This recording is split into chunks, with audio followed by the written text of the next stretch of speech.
اسلام میں طہارت، پاکیزگی اور صفائی کی بڑی اہمیت۔ اسلام نے جن احکامات کو زیادہ ہائی لائٹ کیا ہے اور جن کی فرضیت زیادہ بیان کی ہے، طہارت اور پاکیزگی ان احکامات میں ٹاپ لسٹ پہ ہے۔ اس کو اولین ضرورت قرار دیا ہے۔ نبی کریم صلی اللہ علیہ وسلم پر جو پہلی وحی نازل ہوئی تھی اس میں علم کی اہمیت تھی، پڑھنے پڑھانے کی تلقین تھی۔ ظاہر ہے کہ دین کا آغاز ہونے لگا ہے، شریعت کا آغاز ہونے لگا ہے، دین کی تعلیمات شروع ہونے لگی ہیں، تو اس لیے پھر آغاز میں پہلے پڑھنے پڑھانے، علم سیکھنے سکھانے کی تلقین کی گئی، ترغیب دلائی گئی، اقرأ بسم ربک الذی خلق۔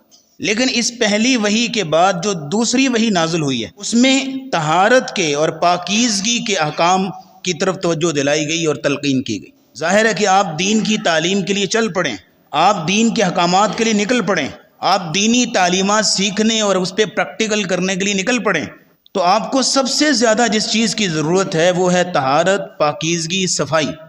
تو اس لیے پھر دوسری وحی میں توجہ دلائی گئی، یا ایھا المدثر قم فانذر وربک فکبر وثیابک فطہر۔ کیا مطلب ہے؟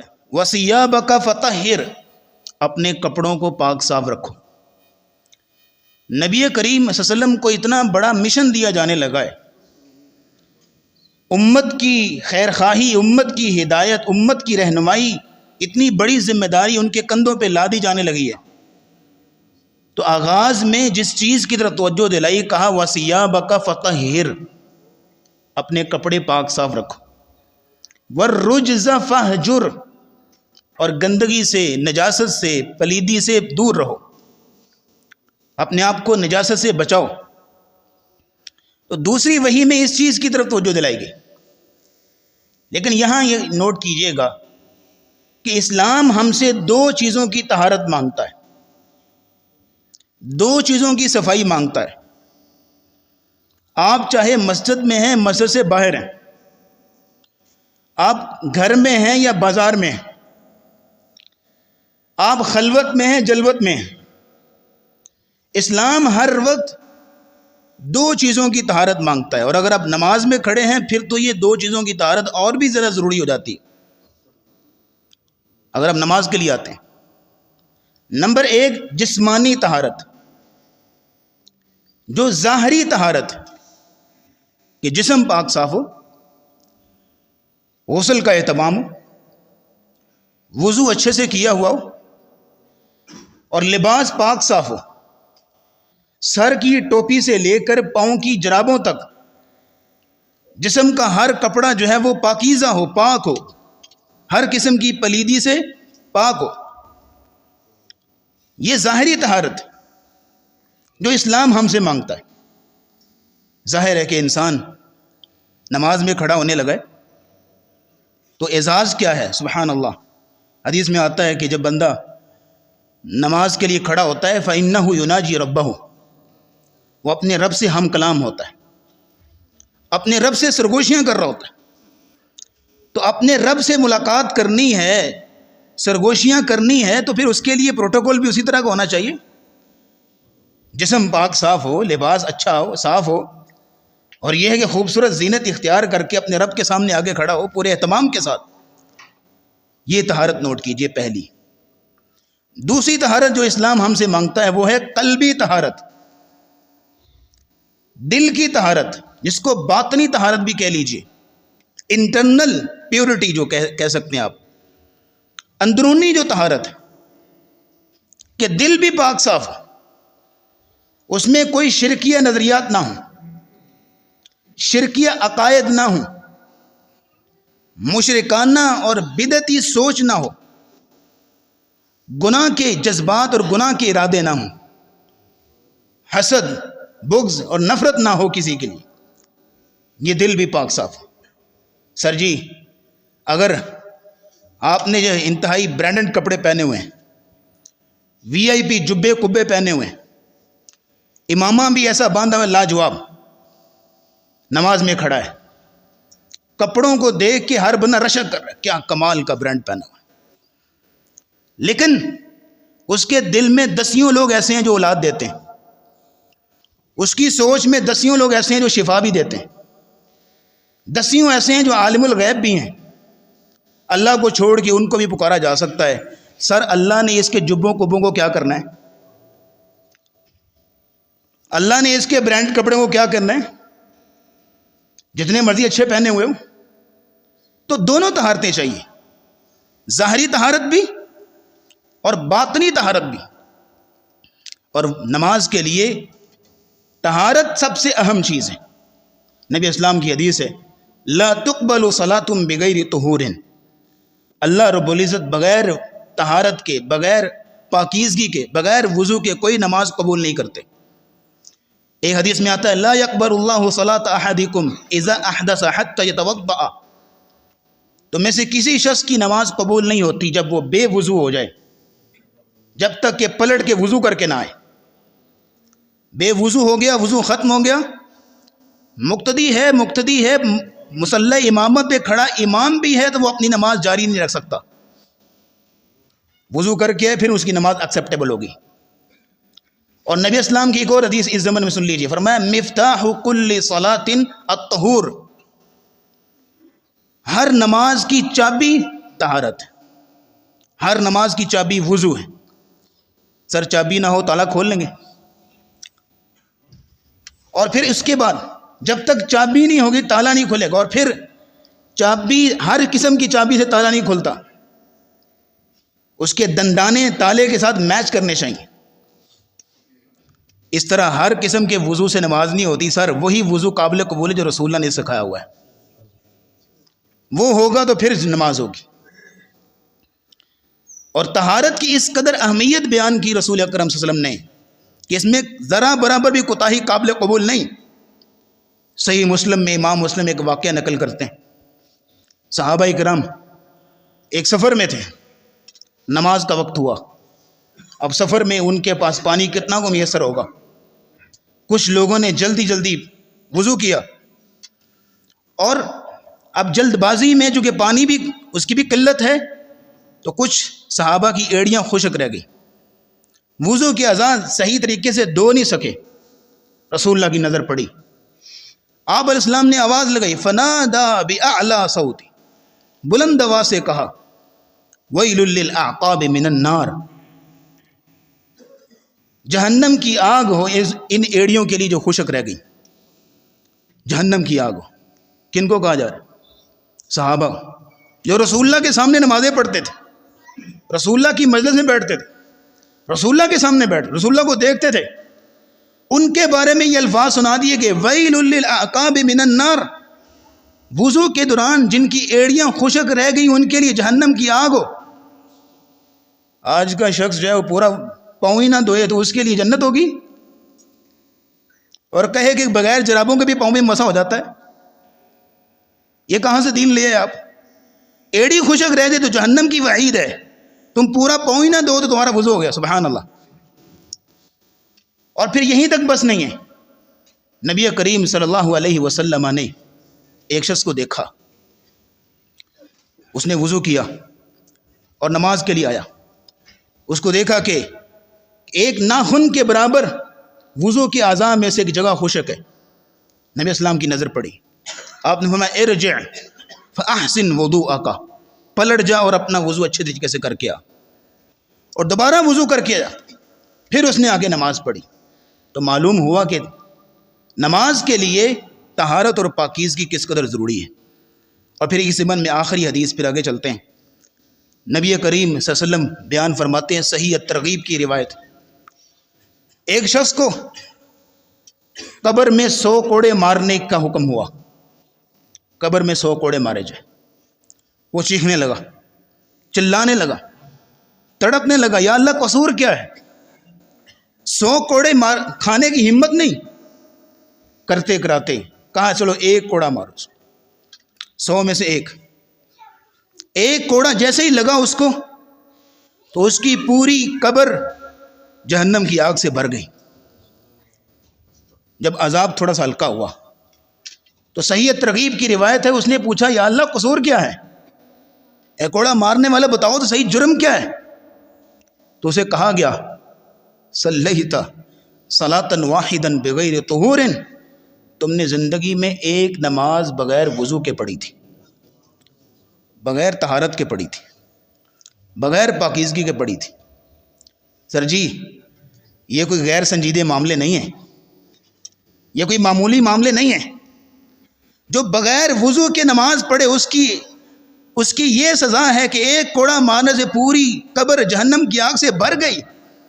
اور جو نمازیں پڑھتے ہی نہیں ہیں، جو درجنوں نمازیں چھوڑ دیتا ہے، جو دسیوں نمازیں چھوڑ دیتا ہے، اس کو بھی ذرا نظر ثانی کرنی چاہیے نا اپنی زندگی پہ اور شب و روز پہ۔ جس نے نماز پڑھی لیکن قصور یہ ہے بغیر وضو کے پڑھی، اس کے ساتھ یہ معاملہ ہے، اور جو پڑھے ہی نہ اس کے بارے میں کیا کہیں گے۔ اس لیے سر ان ساری تمہیدی باتوں کے بعد یہاں آج کے خطبہ جمعہ میں، چونکہ سردی کا موسم ہے اور اس سردی کے موسم میں یہ حدیث یاد رکھنی چاہیے۔ نبی کریم صلی اللہ علیہ وسلم نے فرمایا الا اخبرکم بعمل، کیا میں تجھے ایسا عمل نہ بتاؤں یمحو اللہ بہ الخطایا، جس سے اللہ رب العزت خطاؤں کو مٹا دیتے ہیں، گناہوں کو معاف کر دیتے ہیں، ویرفع بہ الدرجات، اور درجے اور مقام اور مرتبے کو بلند کرتے ہیں، اللہ اپنے نزدیک اس کے اسٹیٹس کو بلند کر دیتے ہیں۔ صحابہ نے پوچھا یا رسول اللہ بتائیے۔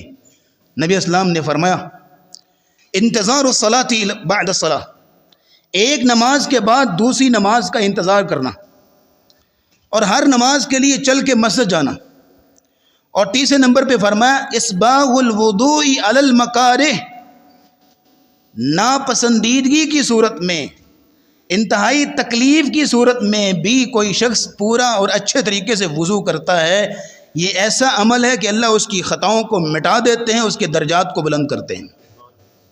یہ وضو کی برکت ہے۔ اور نبی اسلام نے فرمایا فذالکم الرباط، جو شخص سخت سردی کے موسم میں اور اس قدر کراہت کے موسم میں اچھے طریقے سے وضو کرتا ہے اور باوضو رہتا ہے، فذالکم الرباط، یہ رباط ہے۔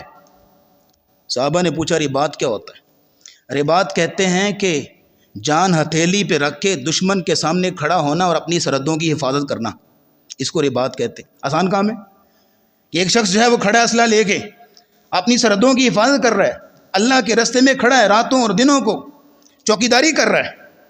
آسان کام ہے؟ اس کو تشبیہ دی، کہا جو سخت سردی میں نرم گرم بستر سے اٹھ کے ٹھنڈے پانی سے وضو کر کے مسلح پہ کھڑا ہوتا ہے، یہ بھی رباط ہے، یہ اجر بیان کیا اس کا۔ تو اس وضو کی فضیلت اور اہمیت اور اس کے جو فوائد ہیں وہ آپ کے سامنے رکھتے ہیں، تاکہ اس موسم میں بھی کسی قسم کی کوتاہی نہ کریں، اور اس قدر جو قیمتی فوائد ہیں اس کے اور برکات وہ ہم حاصل کریں۔ پہلی چیز یہ نوٹ کیجئے گا سر، اگر آپ باوضو رہتے ہیں، وضو کا اہتمام کرتے ہیں، تو آپ کو خوشخبری ہو، رسول اکرم صلی اللہ علیہ وسلم کی سنت کی اتباع کر رہے ہیں آپ۔ نبی کریم صلی اللہ علیہ وسلم کا طریقہ مبارک یہ تھا، آپ کی بیوی سیدہ عائشہ فرماتی ہیں کان النبی صلی اللہ علیہ وسلم اذا خرج من الخلاء توضأ، جب نبی اسلام جیسے ہی قضائے حاجت سے فارغ ہوتے سب سے پہلا کام وضو کرتے۔ سر وضو کیجیے، وضو کا اہتمام کیجیے، ذرا سے ہاتھ دھو کے بیسن پہ اور چل بسنا یہ ایمانی شیوا نہیں ہے۔ میں یہ نہیں کہہ رہا کہ گناہ ہے بے وضو رہنا، لیکن یہ ہے کہ فوائد تو ہیں نا، برکات تو ہیں نا۔ عبداللہ بن عباس کہتے ہیں، یہاں نوٹ کیجیے گا، ہم سفر میں تھے رسول اللہ کے ساتھ، آپ علیہ الصلوۃ والسلام قضائے حاجت سے فارغ ہوئے، میں نے دیکھا کہ آپ نے مٹی پہ یوں ہاتھ رکھا اور تیمم کرنے لگ گئے۔ میں نے پوچھا، کہا یا رسول اللہ ان الماء منک قریب، پانی تو تھوڑی دور کے فاصلے پہ ہے، چلتے ہیں وہاں پہ پانی میسر ہے، وضو کریں گے، تیمم کی کیا ضرورت، تیمم کرنے کی کیا ضرورت؟ تو رسول اللہ کا جملہ سنیے، نبی اسلام نے فرمایا وما یدرینی، مجھے کیا پتہ میں وہاں تک پہنچ سکوں کہ نہ پہنچ سکوں، مجھے کیا خبر، کہیں بے وضو حالت میں کہیں موت نہ آ جائے۔ یہاں رک کے دعا بھی کیجیے اور کوشش بھی کیا کریں، یا اللہ ایک نہ ایک دن آنی تو ہے، انکار ہے کسی کو موت سے، ایک نہ ایک دن آنی تو ہے، یا اللہ وضو کی حالت میں لے کے جائیں، ملک الموت سے ملاقات ہو تو وضو کی حالت میں ہو، یہ دعا کرنی چاہیے۔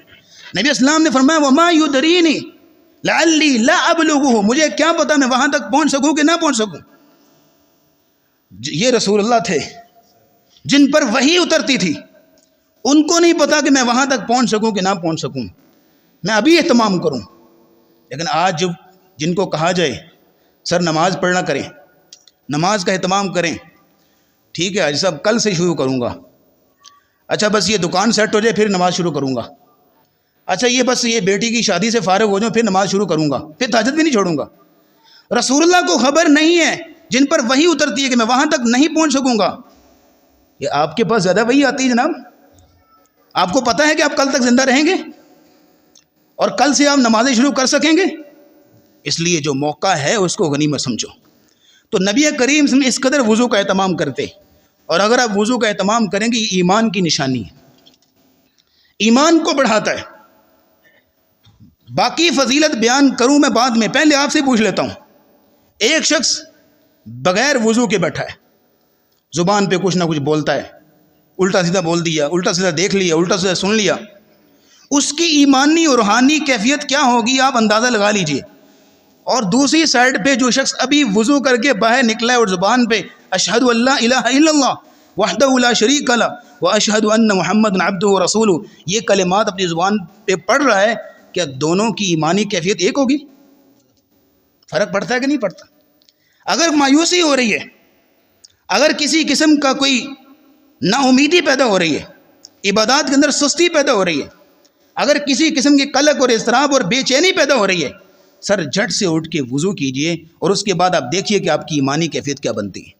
نبی اسلام نے فرمایا وَلَا يُحَافِظُ عَلَى الْوُضُوءِ إِلَّا مُؤْمِن, وضو کی حفاظت صرف مومن کرتا ہے, ایمان والا کرتا ہے. اور پھر یہ ہے کہ یہ اللہ کی محبت کی دلیل ہے اگر آپ باوضو رہتے ہیں. نبی کریم صلی اللہ علیہ وسلم نے اسی بات کی تلقین کی. اللہ کہتے ہیں ان اللہ یحب التوابین ویحب المتطہرین, اللہ رب العزت محبت کرتا ہے باوضو رہنے والوں سے. جو باوضو رہتے ہیں اللہ کی محبت ملتی ہے. جس کو اللہ کی محبت مل گئی کچھ اور چاہیے سر, سب کچھ مل گیا. اس لیے باوضو رہنے کا اہتمام کیجیے. رسول اللہ نے معراج سے واپس آئے تو بلال رضی اللہ تعالیٰ سے پوچھا, بلال بتاؤ کوئی اپنا زندگی کا عمل, کوئی راز بتاؤ. میں نے جنت میں تمہارے قدموں کی آواز سنی ہے, تم میرے آگے آگے چل رہے تھے, تمہارے فوٹ سٹیپ میں نے جنت میں سنے ہیں, تم چلتے زمین پہ ہو, قدموں کی آواز جنت سے آتی ہے, وجہ کیا ہے؟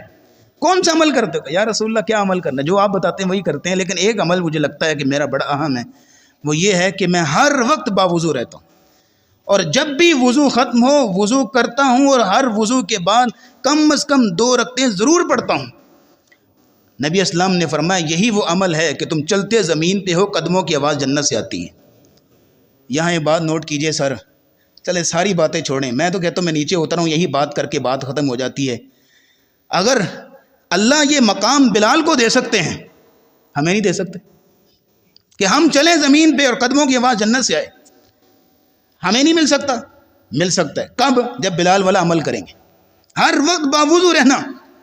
اور پھر یہ ہے کہ جب بھی وضو کریں, موقع ملے تو خاص طور پہ وضو کے بعد تحیۃ الوضو 2 رکعتیں لازمی پڑھنا. پھر دیکھیے گا ایمان کی لذت کیسے آتی, پھر دیکھیے گا کہ اللہ کے ساتھ تعلق کیسے ڈیولپ ہوتا, پھر دیکھیے گا کہ ایک روحانیت کیسے بڑھتی, پھر دیکھیے گا خشیت کیسے آتی.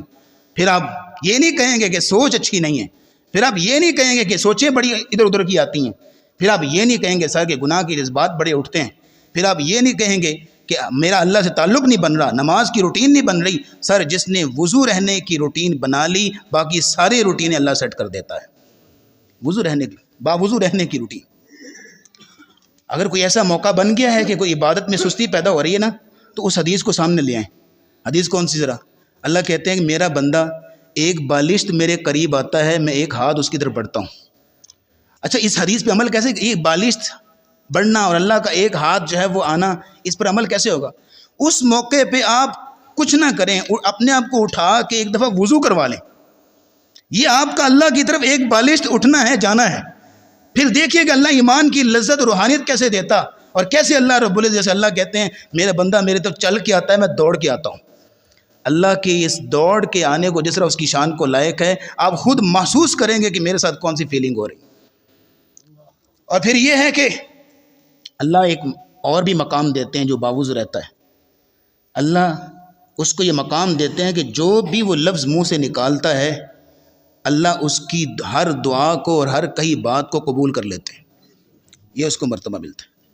نبی اسلام نے فرمایا جو شخص رات کو باوضو سوتا ہے اور رات کے کسی پہر اس کی آنکھ کھلتی ہے اور وہ اللہ سے، جو کہ وضو کر کے سویا نا، اللہ سے اس وقت دنیا اور آخرت کی کوئی بھی بھلائی مانگتا ہے، الا اعطاہ ایاہ، اللہ اس کو فوراً عطا کرتے ہیں کیونکہ وہ وضو کر کے سویا۔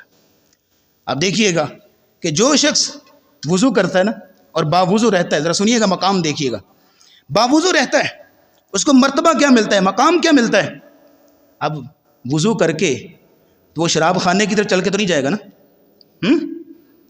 تو اس کے پاؤں بھی گناہوں سے پاک، وضو کر کے چوری تو نہیں کرے گا نا، اس کے ہاتھ بھی گناہوں سے پاک، وضو کر کے کوئی اوٹ پٹانگ ڈھول ڈمکے تو نہیں سنے گا نا کانوں سے، کان بھی گناہوں سے پاک، باوضو ہو کے وہ گند بلائیں نہیں دیکھے گا، اس کی آنکھیں بھی گناہوں سے پاک، اور وہ باوضو ہو کے جھوٹ اور چگلیاں اور غیبتیں اور گالیاں نہیں نکالے گا سر، اس لیے اس کی زبان بھی پاک، گناہوں سے اللہ اس کو پاک کر دیتے ہیں، اور وہ حدیث اس پہ پوری اترتی ہے۔ اللہ کہتے ہیں جو اس طرح یہ مقام حاصل کرتا ہے، کنت سمعہ الذی یسمع بہا، اللہ کہتے ہیں میں اس کے کان بن جاتا ہوں جن سے وہ سنتا ہے، کنت یدہ الذی یبطش بہا، میں اس کے ہاتھ بن جاتا ہوں جن سے وہ پکڑتا ہے، کیونکہ گناہ تو کرنا ہی نہیں اعضاء سے، اس کے اعضاء گناہوں سے پاک ہو گئے۔ اور نبی اسلام نے فرمایا جو شخص وضو کرتا ہے جیسے ہاتھ دھوئے ہاتھوں کے گناہ معاف، کلی کی زبان کے گناہ معاف، اس نے چہرہ دھویا جناب اس کی آنکھوں کے گناہ معاف، اور نبی اسلام نے فرمایا باوضو ہو جاتا ہے، یخرج نقیا من الذنوب، وہ اسی طرح گناہوں سے بھی پاک صاف ہو جاتا ہے۔ اور جو بعد میں جا کے نماز پڑھے گا نا وہ تو الگ، نبی اسلام نے فرمایا یہ تو الگ اس کے لیے بونس ہے اللہ کی طرف سے، وہ تو الگ درجے بلند ہوں گے، کیونکہ گناہ تو وضو سے ہی پاک ہو چکے ہیں، گناہ تو وضو سے ہی دھل چکے ہیں۔ اللہ رب العزت مقام یہ مرتبہ ہمیں نصیب فرمائے۔ اور پھر یہ ہے کہ سر بتائیے جا کے ان لوگوں کو جن کو وضو کی اہمیت نہیں ہے، جو سخت سردی میں اس لیے نمازیں چھوڑتے ہیں کہ ٹھنڈے پانی سے وضو کرنا پڑے گا، نرم گرم بستر چھوڑنا پڑے گا، تو ان لوگوں کو بتائیے کہ کتنے فوائد اور کتنی برکات سے محروم ہیں یہ لوگ، کہ وضو ہی ایک ایسی چیز ہے سر کہ جس سے انسان شیطانی وسوسوں سے بچتا ہے، اس کو ملکوتی حصار ملتا ہے۔ نبی اسلام نے فرمایا من بات طاہرا بات فی شعارہ ملک، جو شخص وضو کر کے رات کو سوتا ہے نا سر، اس کے پاس ایک فرشتہ رات گزارتا ہے، اور اس کی دو ڈیوٹیاں ہوتی ہیں فرشتے کی، ایک اللہ رب العزت کی حکم سے اس بندے کی حفاظت کرتا ہے شیطانوں سے، اور دوسرا یہ ہے کہ وہ پوری رات، یہ تو سو رہا ہے نا، وہ پوری رات اس کے لیے یہی دو لفظ بولتا رہتا ہے، اللہم اغفر لعبدک فإنہ بات طاہرا، یا اللہ اس بندے کو معاف کر دے، کیوں؟ فإنہ بات طاہرا، کیونکہ وضو کر کے سویا ہے، صرف اس وجہ سے دعا ملتی۔ یار 10 گھنٹے کی رات ہے، 8 گھنٹے کی رات ہے، آپ 5 گھنٹے رات کو سوئیں، 6 گھنٹے سوئیں، 6 گھنٹے 7 گھنٹے مسلسل فرشتہ آپ کے لیے یہی کہہ رہا ہے اللہم اغفر لعبدک اللہم اغفر لعبدک اللہم اغفر لعبدک، یا اللہ اس کو معاف کر دے، یا معاف کر دے۔ یار 8 گھنٹے کی رات میں ایک مرتبہ بھی اللہ فرشتے کی دعا قبول نہیں کریں گے؟ ایک مرتبہ بھی فرشتے کی دعا قبول ہوگی تو آپ کے بڑے پار ہوگے کہ نہیں؟ آپ تو سو رہے مزے سے۔ یہ اللہ رب العزت نے مقام رکھا ہے۔ اور پھر دیکھیے گا یہ اب لوٹ لیا ان جیلی عاملوں نے عوام کو، اور طرح طرح کی تعویذ اور پتہ نہیں کیا کیا لٹکاؤ، یہ کرو وہ کرو۔ سر اگر آپ یہ عمل کرتے ہیں، گھر کے اندر 4 لوگ ہیں 5 لوگ ہیں، یہ باتیں صرف سنانے کی حد تک رہ گئی ہیں آج تو، یا کتابوں کی حد تک رہ گئی ہیں، گھر کے 6 لوگ ہیں 7 لوگ ہیں، سارے سونے سے پہلے باوضو ہو کر سوتے ہیں، اور ہر ایک کو، ہر فرد کو اسی طرح فرشتے کا یہ مقام ملتا ہے، یہ مرتبہ ملتا ہے، فرشتہ ساتھ کھڑا ہے دعائیں کر رہا ہے۔ یقین کیجئے کتنی رحمتیں اتر رہی ہوگی پوری رات اس گھر کے اوپر۔ کیا ضرورت ہے ان کو پھر چھلوں اور کڑوں کی؟ کیا ضرورت ہے ان کو تعویذ اور دھاگوں کی، جن کو یہ مقام اور مرتبہ مل گیا؟ اور پھر آخر میں سنیے گا کہ وضو جو ہے ہمارا ID کارڈ ہے، امت محمدیہ کا وضو کیا ہے؟ شناختی علامت ہے۔ نبی اسلام فرماتے ہیں کہ قیامت کا دن ہوگا تو صحابہ پوچھنے لگے یا رسول اللہ صلی اللہ علیہ وسلم آپ اپنی امت کے لوگوں کو کیسے پہچانیں گے؟ نبی کریم صلی اللہ علیہ وسلم نے فرمایا کہ تم وضو کرتے ہو اور تو وضو کے اعضاء چمکتے ہوں گے قیامت کے دن، میں دور سے پہچان لوں گا کہ یہ میری امت کے لوگ ہیں، وضو کے اعضاء چمک رہے ہوں گے۔ اور آپ نے فرمایا تبلغ الحلیۃ حیث یبلغ الوضوء، نبی اسلام نے فرمایا جہاں جہاں وضو انسان کرتا ہے، وضو کے اعضاء ہیں، یہ سارے اللہ رب العزت قیامت کو زینت اور زیور سے بھر دیں گے، اور خوبصورتی اور چمک سے بھر دیں گے، اور دنیا میں بھی اللہ اس کو نور اور ایمان عطا کرتا ہے۔ یہ اعزاز ملتا ہے باوضو رہنے سے۔ اللہ رب العزت یہ اعزاز، یہ برکات ہمیں بھی نصیب فرمائے۔ پھر ایک آخر میں ایک اور بات نوٹ کر لیجئے یہ تو ہو گئی وضو کے شرعی، ایمانی، نورانی، روحانی فوائد۔ اگر آپ وضو کے جو میڈیکل بینیفٹس ہیں ان کی طرف یا توجہ دلائیں نا لوگوں کی، تو پھر پتہ چلے کہ وضو کی اہمیت کیا ہے، پھر پتہ چلے کہ وضو کی اہمیت کیا ہے۔ سر جی، ہمارے جو وضو ہم جب کرتے ہیں نا تو وضو میں خاص کر وہ اعضاء دھلتے ہیں کہ جن سے جراثیم جسم میں داخل ہوتے ہیں، خاص کر وہ اعضاء کے جو بے ڈھکے ہیں، ڈھکے ہوئے نہیں ہیں، چہرہ ہے، ہاتھ ہے، پاؤں ہیں، یہ ڈھکے ہوئے اعضاء نہیں ہوتے، جو جراثیم براہ راست ان پہ افیکٹ کرتے ہیں، اور یہ جراثیم جب جسم میں داخل ہوتے ہیں تو کئی بیماریاں پیدا ہوتی ہیں۔ تو اللہ رب العزت نے ہمیں یہ وضو جیسی عظیم سنت، عظیم عمل جو عبادت بھی اور علاج بھی دیا ہے کہ کم از کم زیادہ نہیں تو بندہ دن میں 5 مرتبہ ان اعضاء کو مل مل کے اچھے سے دھو لے تو کسی بھی جراثیم کا افیکٹ نہیں ہوگا اس کی باڈی کے اوپر۔ اللہ نے فوائد رکھے، اور پھر خاص طور پہ جو سورج کی شعاعیں ہیں، ریڈیشنز ہیں، یہ براہ راست انسان کی باڈی پہ افیکٹ کرتی ہیں، اور یہ ریڈیشن جب جسم کے اندر داخل ہو جائے نا تو بڑے سکن کے پرابلم بنتے ہیں، خاص طور پہ اللہ نہ کرے سم ٹائم تو سکن کینسر تک بھی بات پہنچ جاتی ہے، یہ سورج کی شعاؤں کی وجہ سے۔ اس لیے جو زیادہ گرم علاقے ہوتے ہیں نا وہ لوگوں کو ہدایات دی جاتی ہیں کہ آپ اپنے چہرے کو، اپنے ہاتھوں کو، پاؤں کو بار بار دھوتے رہیں، جو زیادہ گرم علاقے تپش پڑتی ہے سورج کی۔ تو اللہ نے تو ہمیں وضو جیسی عظیم سنت دی ہے، وضو جیسا عظیم عمل دیا ہے۔ آپ ان اعضاء کو دھوئیے، اپنے آپ کو گناہوں سے بھی پاک کیجیے اور اپنے آپ کو بیماریوں سے بھی پاک کیجیے، گناہوں سے بھی پاک اور بیماریوں سے بھی پاک۔ اور پھر جو نبی اسلام نے فرمایا وضو کرنے سے انسان کا غصہ ختم ہو جاتا ہے، اس کی حقیقت پتہ کیا ہے؟ وضو کرنے سے انسان کا غصہ ختم ہوتا ہے کہ جب آپ غصے میں آتے ہیں تو غصے میں بلڈ پریشر بہت ہائی ہو جاتا ہے اور خون کی، بلڈ کی سرکولیشن بہت بڑھ جاتی ہے، لیکن جب آپ ان کو ٹھنڈے پانی سے اعضاء کو دھوتے ہیں تو اس سے یہ ہے کہ اندر باہر سے انرجی ملتی ہے، اور ایک جنوں کے پانی جب لگتا ہے اسکن کے اوپر تو خون کو ایک الگ سی ایک فیلنگ آتی ہے اور اس کو ایک انرجی ملتی ہے، اور پھر یہ ہے کہ اس کی سرکولیشن میں تھوڑی سی مدم ہوتا ہے وہ معاملہ، تو انسان جو ہے وہ اس کی طبیعت ڈاؤن ہوتی ہے۔ خاص طور پہ جو ہارٹ پیشنٹ ہیں ان کا بلڈ پریشر بھی بہت ہائی رہتا ہے، وہ وضو والے عمل کو اپنائیے۔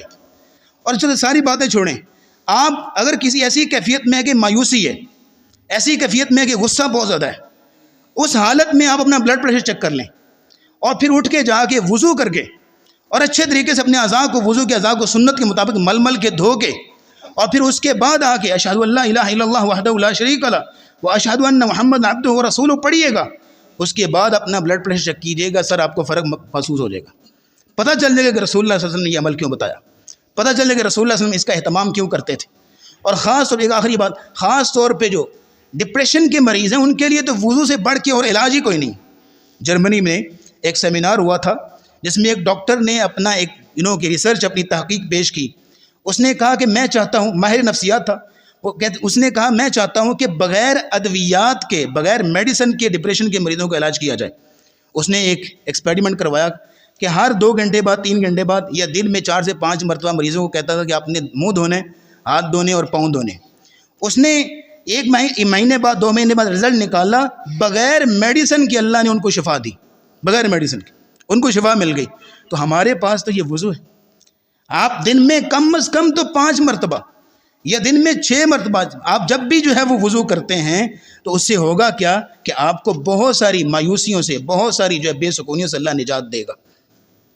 تو یہاں ہم نے آپ کے سامنے وضو کے انتہائی جو اہم جو فوائد تھے، روحانی طور پہ، ایمانی طور پہ اور طبی طور پہ، جسمانی طور پہ، وہ ہم نے آپ کے سامنے رکھے۔ اور پھر ایک اور خوشخبری لے جائیے، جب آپ اچھے طریقے سے وضو کرتے ہیں اور یہ دعا پڑھتے ہیں جو میں 3 سے 4 بار دہرا چکا ہوں، اشہد ان لا الہ الا اللہ وحدہ لا شریک لہ واشہد ان محمد عبدہ ورسولہ، یہ دعا پڑھتے ہیں، اعلان کر دیا جاتا ہے میرے اس بندے کے لیے جنت کے 8 دروازے کھول دیے جائیں، یدخل من ایہا شاء، قیامت کے دن جس دروازے سے چاہے گا جنت میں داخل ہو جائے گا۔ اور آپ کو پتہ ہے کہ ہر دروازے کا ایک نام ہے، ایک جنت کا دروازہ نماز کا دروازہ ہے، ایک روزے کا باب الریان، ایک صدقے کا ہے، ایک حج کا ہے۔ تو علماء یہ بھی کہتے ہیں کہ جنت کے 8 دروازے کھل گئے، مطلب جو 8 بڑے بڑے اعمال ہیں، نماز ہے، روزہ ہے، حج ہے، زکوٰۃ ہے، ان اعمال کی اللہ رب العزت کو توفیق دیتے ہیں تاکہ قیامت کو اس کے لیے 8 کے 8 دروازے کھل جائیں، اور پھر یہ اس کی اپنی چوائس ہوگی، جس دروازے سے چاہے گا جنت میں داخل ہو جائے گا۔ اللہ رب العزت یہ اعزاز، یہ برکات ہمیں نصیب فرمائے۔ وآخر دعوانا الحمد للہ رب العالمین۔